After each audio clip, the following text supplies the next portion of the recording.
We missed the train. They gave us the wrong room. Listen, Rome came in hot, but we kept our cool. Here's part 5 of our summer in Italy. Everything was going so smooth until it wasn't. So we missed our train. But there's always a blessing in the storm. I actually booked it for the wrong stop, and I would have never known it until a stranger helped us rebook and pointed us to the right stop. Because here's the thing, Rome has multiple train stops. Make sure you get off at the one that's closest to your hotel. Ours was Roma Termini, which is the main one. Just make sure yours is that one too. We checked into the Baglioni Hotel Regina, another one of Forbes travel guide's featured properties for 2024. A real 5-star experience, or at least it was supposed to be. They put us in the wrong room. Shay wasn't feeling well, so I let it slide that night. But if you know me, you know I never settle. I was ready to give him a piece of my mind in the morning, so we just decided to order room service and just chill for the night. But before I could even say anything, they upgraded us to their grand deluxe room. Natural light, terrace with city view, bottle of wine for our anniversary. That part, I respect. And for reasons like this is why I don't mind paying a little extra for the experience. My aunt was traveling through Europe and met up with us in Rome, so we dedicated the day to shopping. No more window shopping. It was time to do some damage. We stopped by one of the largest Zaras I've ever seen. Did you know the Zara in Rome is 5 stories and one of the largest Zara stores in Italy? I'm not gonna lie, it was a bit underwhelming. I thought with all of these floors, I would have found more exclusive pieces. I regret to inform you, it was me. But you know Shay, she can find a needle in a haystack. She found some gems and grabbed a few things. We hit all the spots. Louis V, Mango, flirted with the people at AP. But the real target, Saint Laurent. Shay had her eye on this YSL tote bag that she seen back home. But since we know we'd be in Italy, why not get it where it's made? Not to mention the VAT refund. So when you're shopping in the EU and spend at least 70 euros in one store, you can get up to 15% back at the airport. Basically, that designer item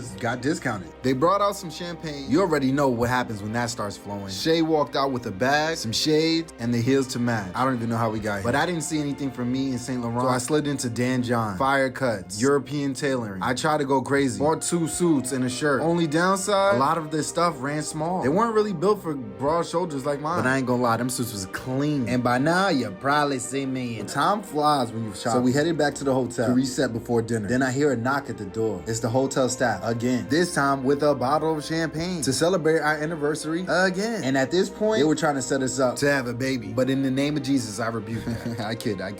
We closed out the night with the wine and good food alongside my aunt, just soaking in the energy, appreciating the beauty of Rome and everything it has in store. See, Rome is real fast-paced. Trips like this remind you, luxury isn't just about the price, it's about the presence, the detail, and Rome gave us that. Listen, like I said, we just getting started. Stay tuned for part 6. We take a day trip to Amalfi and Positano. Save this post if you're planning a trip to Rome, or share it with somebody that is. Follow for part 6.